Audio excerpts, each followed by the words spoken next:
say he's sure done a good job over the years, and it won't be the same without him. He's done a great job for Seafarer and Unlimited's both. Okay, thank you, George. Pete. Shut it off. Damn. What a bummer. You were doing so well. You got started and got going pretty good. Well, I guess we were in first place. The other boats jumped the gun. So well, that's boat racing. That's boat racing. So you're going to be able to qualify, or not qualify, but you're going to be able to race it all in the consolation race today? Oh, maybe we'll try to get ready for the second section, and if we don't get enough points there, then we'll go in the consolation. Bummer. Bummer. Way to go, though. Thanks. I mean, the crew really worked hard to get you going, and then they got it together, and you got out there, started it up, getting it going pretty good, and then it kicked right in. Yeah, it did. We made a pretty good start, too. We were only about 2 seconds off and did exactly what we planned on doing, and the other guys jumped the gun, and we went dead. Way to go, Jack. Okay, well. Check back with you later. How's Joe doing today?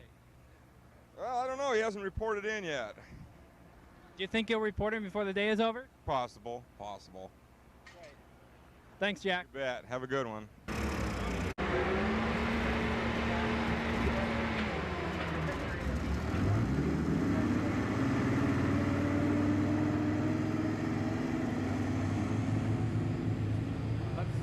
Let's go up and talk. Miss Crablegs on fire. All right.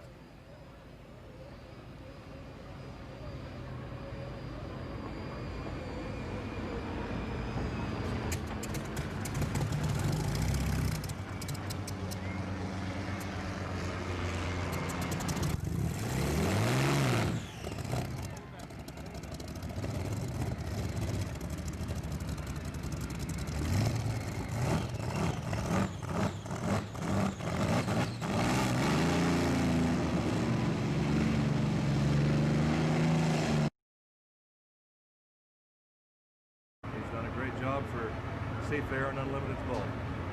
Okay, thank you, George. Pete. Shut it off. Damn. What a bummer. You were doing so well. You got started and got going pretty good. Well, I guess we were in first place. The other boats jumped the gun.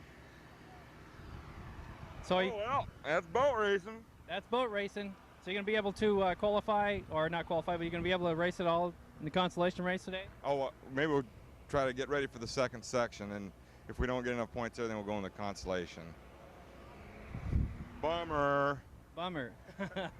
Way to go, though. Thanks. I mean, the crew really worked hard to get you going, and then they got it together, and you got out there, started it up, getting it going pretty good, and then it kicked right in. Yeah, it did. We made a pretty good start, too. We were only about 2 seconds off and did exactly what we planned on doing, and the other guys jumped the gun, and we went dead. Way to go, Jack. Okay, well. Check back with you later. How's Joe doing today?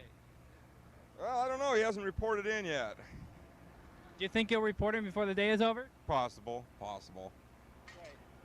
Thanks, Jack. You bet. Have a good one.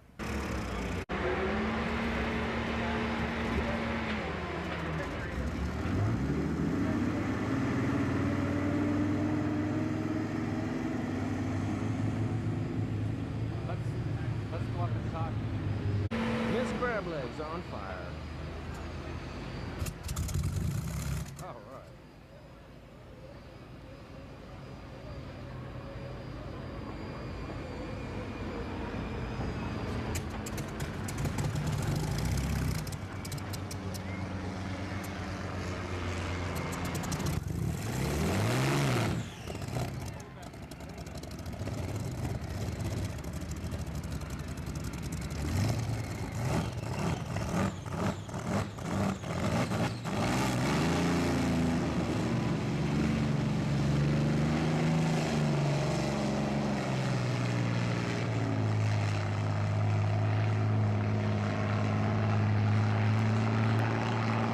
But they're going to put a new engine in it,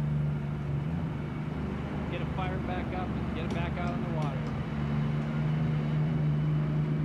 Coming around the north turn there, go ahead and describe them for us, what's happening, what's going through their mind. Well, right about now, I'd say that Tommy Deeth's got lane 1, and he's got a comfortable, well, Chip's right on his hip. Coming off the exit pin, looks like a 2-boat race with Tommy Deeth well in control.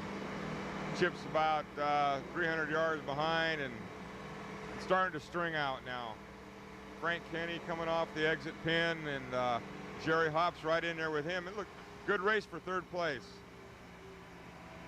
Okay, when they're coming around the north turn, they start coming towards, as you get around the north turn there and start coming in that straightaway with that power, can you actually see the flag that's out there, the green flag or the checkered flag? Oh yeah, it's out there in plain sight. It doesn't look like it. You'd be able to see it that clearly, but you can.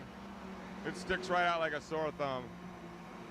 Sticks out like a sore thumb. Like I said, also too, you really can't see everything on the shore there or the official tower, can you, when you're going by? Oh yeah. There's a clock on the other side, and they usually have the flags hanging from there for your final lap and your checkered flag and your 5-minute gun. And you just have to be heads up and pay attention. You can see it. Hey. Oh, it was excellent. Beautiful run for the Miss Budweiser. Sun's out. Fans have got to be having a great time. I am. I know you are. The water was nice and smooth this morning. How was it on Friday? Oh, it was a little bit lumpy on Friday. Thursday was actually the best time for us because the water was really nice and flat on Thursday. But when I ran on Friday morning, it was a little rough. It's beautiful today, though. Perfect race water for Seattle. Great. One last thing we'd like to do is Don Jones, make sure he's not around. He's retiring from Seattle Seafair, and they're going to be giving a farewell party to him. We'd like you to say a couple of words to him, to Don Jones. Well, Don, you've done a great job, and it's a shame you're going to stick around to do some more Seafarers. We're going to miss you, but I know that you're going to go on to bigger and better things, and good luck in everything that you do. And we get a shot of this here. Now here's a rare interview from 1988 with Bruce King from KOMO 4 TV Sports. With Bruce King from KOMO 4 News. He did all the broadcasting today. That was Wayne. That's right. Wayne was the guy who had to go out and work today, not me, Curtis. Right.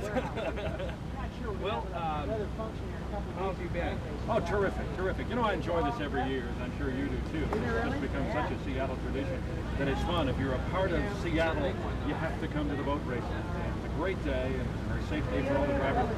And I'd say the Budweiser went out and ran very well. We were kidding a little earlier about the fact that the old days, you know, you used to hear the old piston-powered boats, remember? Yes. And the noise used to get you excited. These turbines ran so fast and so quiet. It's like a whole different world of racing, but it's a lot of fun. How did you get into broadcasting? Well, how'd I start? Oh, gee whiz, that's been back a long time ago. I'll tell you what, it's hard to believe, this is what, my 29th year in broadcasting, which is hard for me to believe. You can go back and think about it. But it all started when I worked as a page at NBC in New York and Los Angeles, and I got excited about having an opportunity to get into this particular business, and I thought it was going to be fun. And I went to work for a small television station in Eugene, Oregon. And we helped put this station on the air, and the sports director of the station, Curtis, he went on vacation about 3 weeks after I was there.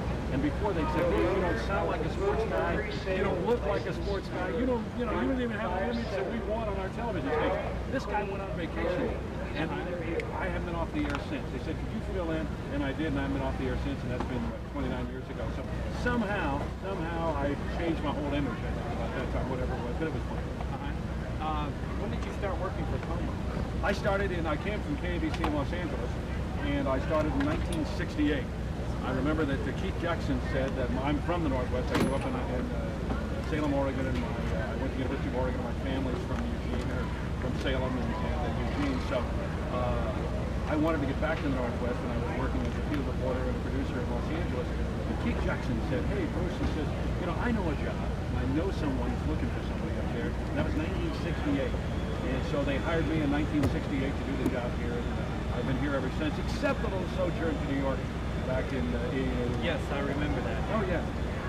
What did you do back there? Did you go work for the station? No, I was the sports director at WABC, and Warner Wolf was the sports director at WABC, then he couldn't work out a contract. He went to CBS, so ABC then came out to me.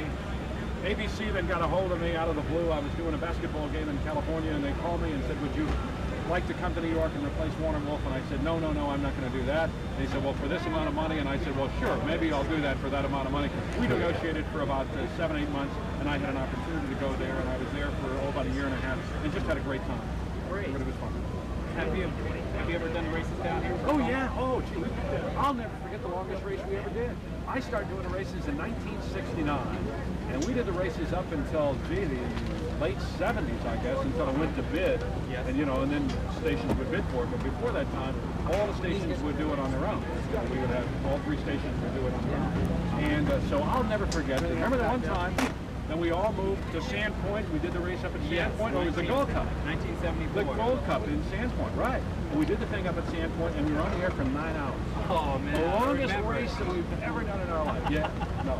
You get me going on hydrants, I'll talk to you all day long. It's been a pleasure talking with you, Chris. Oh, thank you, Curtis. Wish you the best of luck. Okay, good. And Good luck to you. talking with Chris King, Como News Sports. And from 1988, here's an interview with Wayne Cody, Cairo Sports. Tony, Cairo Sports, did a fine job today. Thank you. How did you get into broadcasting? Oh, I've been in it a long time. My dad started some 53 years, was in the business, and I just followed what he did. And he was a disc jockey. I started doing this show. I was like 13, 14 years old. Just stayed in it. Finally got into sports here in Seattle and just loved it. How did you get into About 8 or 9 years ago, and then we got the contract back again about 3 years ago, and we decided to go ahead and cover them. We do our very best. We have about 9 cameras on the scene, about 60 people to help cover the race, and we try to hop around the course and get all the interesting things that happen. I hope we did that today. You did. Well, thank you very much for your time, Mr. Cody. You're welcome. And have a good evening. Take care. Thank you. It was heaven and hell at the same time. In the third lap of the third heat, it is hell as a boat from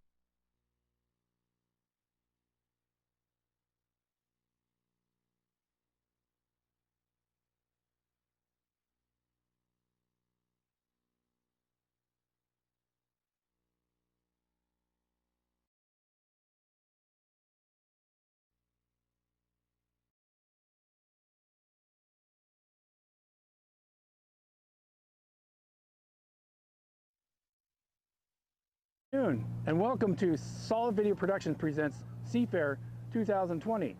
What? Hey, there's no hydroplanes here. Why?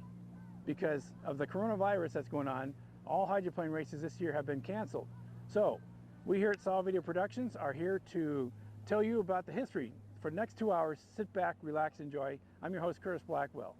Let's get started. Back in 1950, there's a gentleman named Stan Sayers. And he was all excited about doing something and bringing a sport to Seattle, and it was his hobby. He had it on his house, which is located way back up over there. He had the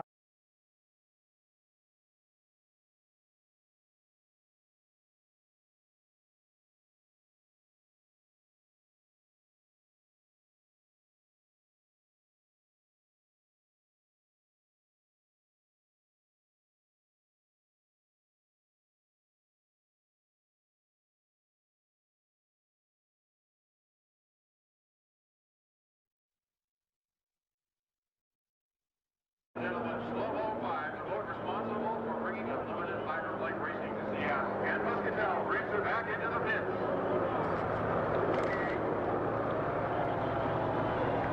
And Slow-Mo's about to go by us.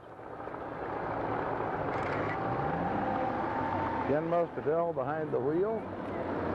Now passing right in front of us, the dock. Gonna bring her in.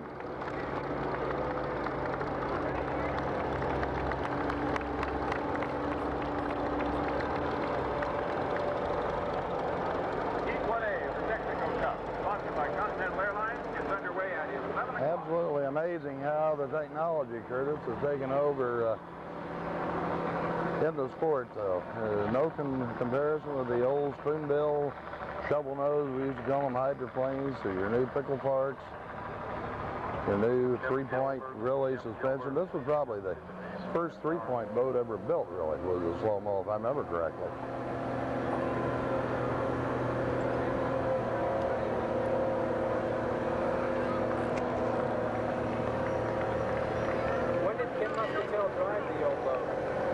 What's that? By Don Hummel, who's an expert, and Curtis Blackwell and cameraman Terry Osborne. Well, good morning. How are you this morning, Don? Good. Looks like we got all 5 boats out on the course. Now they're going to be jockeying for position. A 5-minute gun has sounded, so they've got 5 minutes really before the start of the race. You know, under these rules now with the flag start, there's a boat out on the course, and he'll display a yellow flag when they first come out, and he'll be near the start-finish line.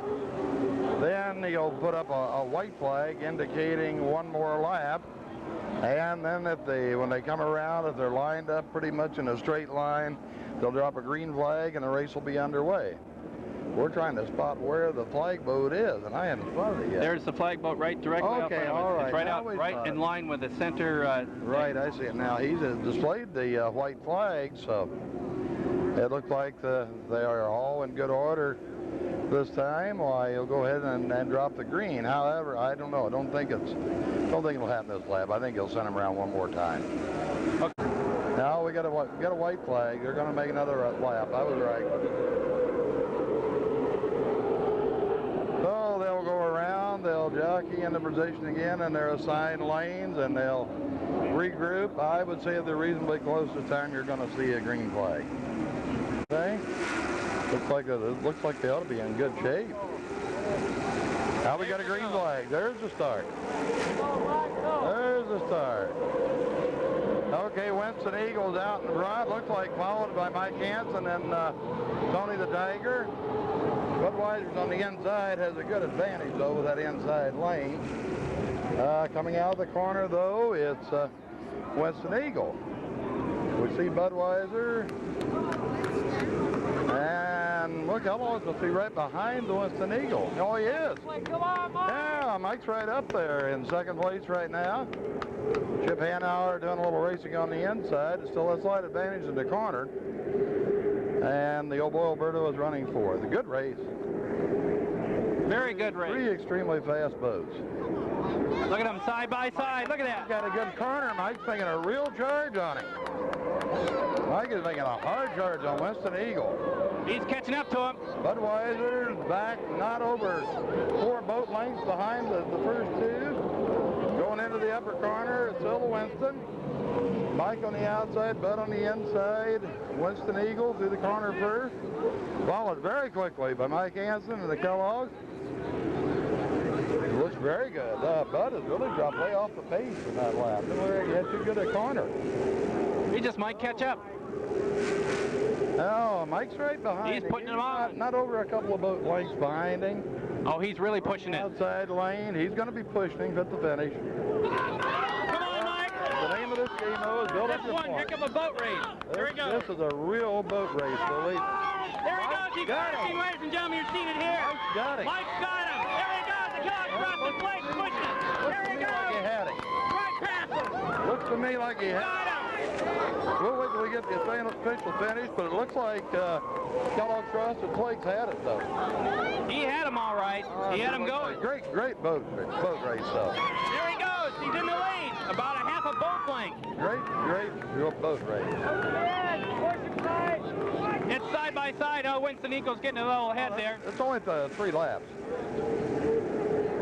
Is this the 3rd lap? This is the 3rd lap. Oh, I thought the last one's the 3rd lap. Okay. Winston Eagle side advantage. Come on, Tony. Mike side by side. What a boat race. Ladies and gentlemen, this is boat racing. Boat race. There he goes. He's pushing it. What a boat race. He couldn't quite push it. Almost. I can't tell. It was too close to call. It was too close to call, but it looked like to me that the Winston took it by maybe about 2 boat lengths, possibly. At the most. I don't think 2 boat lengths. I think you had less than a boat length difference. The rooster tail. It already slowed down here. Sometimes with that rooster tail, it's hard to tell how far you are away from it. Yes, it is. Really hard to tell. It was too close for us to call. We'll just wait for the official decision. That's really exciting. Way to go, Bob. Sure he didn't nip him. It was close, I'll tell you. That was Bob Hughes, president of Miss Madison. We're very, very proud. I mean, we're proud to have Kellogg's as a sponsor, most certainly. They've been tremendous. I'd say that we have a little money we can play with. We have the equipment. We know we have the driver. So, yeah, it looks like Obo Alberto lost about half of his wing, didn't he? He did something to it. Broke off there. No, I don't believe it is. I think it just extends forward. Just popped loose. Oh, what a boat race.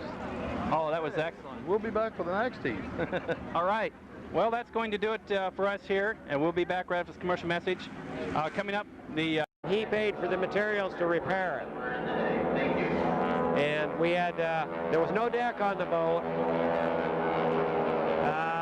no deck bands or what. Is going to come home first. Absolutely great. Absolutely great. Terrific race. Really. So there was 1990s.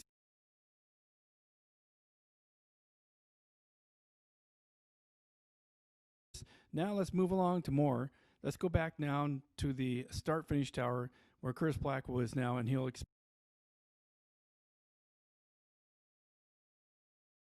Frosted Flakes. We had the opportunity to be able to be down there and be with them for another 3 years. Now let's move along to more. Let's go back now to the start-finish tower where Curtis Blackwell is now, and he'll explain to us what goes on and how the start-finish tower is put together.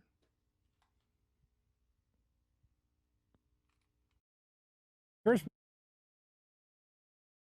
Blackwell here, Solid Video Productions, presenting to you where the start-finish tower is. As you can see, it's not here this year, but this is where I was here from 1990 until 2019, last year. Now, at the start-finish tower, they would have the flags, all the flags that they use for the referees and the Coast Guard, and all the people were on this tower. It was 3 levels, and also this is where the start-finish line was. And as the start-finish line, you would see the flags, and also the Cairo and all the other stations, the radio stations were there. Pat O'Day. So some of the memories I remember from the being on start-finish tower was that every year, this gentleman named Pat O'Day and Cairo TV, I got to know him real well, would grant me interviews. Also, Fred Farley. He's gone now, and I used to have an interview with him every year for about 15, 20 years. I knew him since 1965. So a lot of people were famous on this, and also Pat O'Day was on the radio calling the hydroplane races until 1995 or 96, and then he transferred to Cairo TV. I had an interview with him last year down in the hydroplane pits. So let's take a look at that, and that is the start-finish tower here. Curtis Black reporting. Let's take a look at that video from last year and past years with the interviews with hydroplanes and Pat O'Day.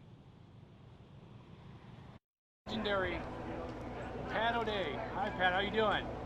Curtis, how are you? I'm doing great. I've seen you here at this race course many, many, many times over the years. Yes. When did you first start coming? I started first coming in 1963. My father was working part-time at for Bill Muncie in a auto shop there, up in Queen Anne. He was a postman, and he gave us some pit passes.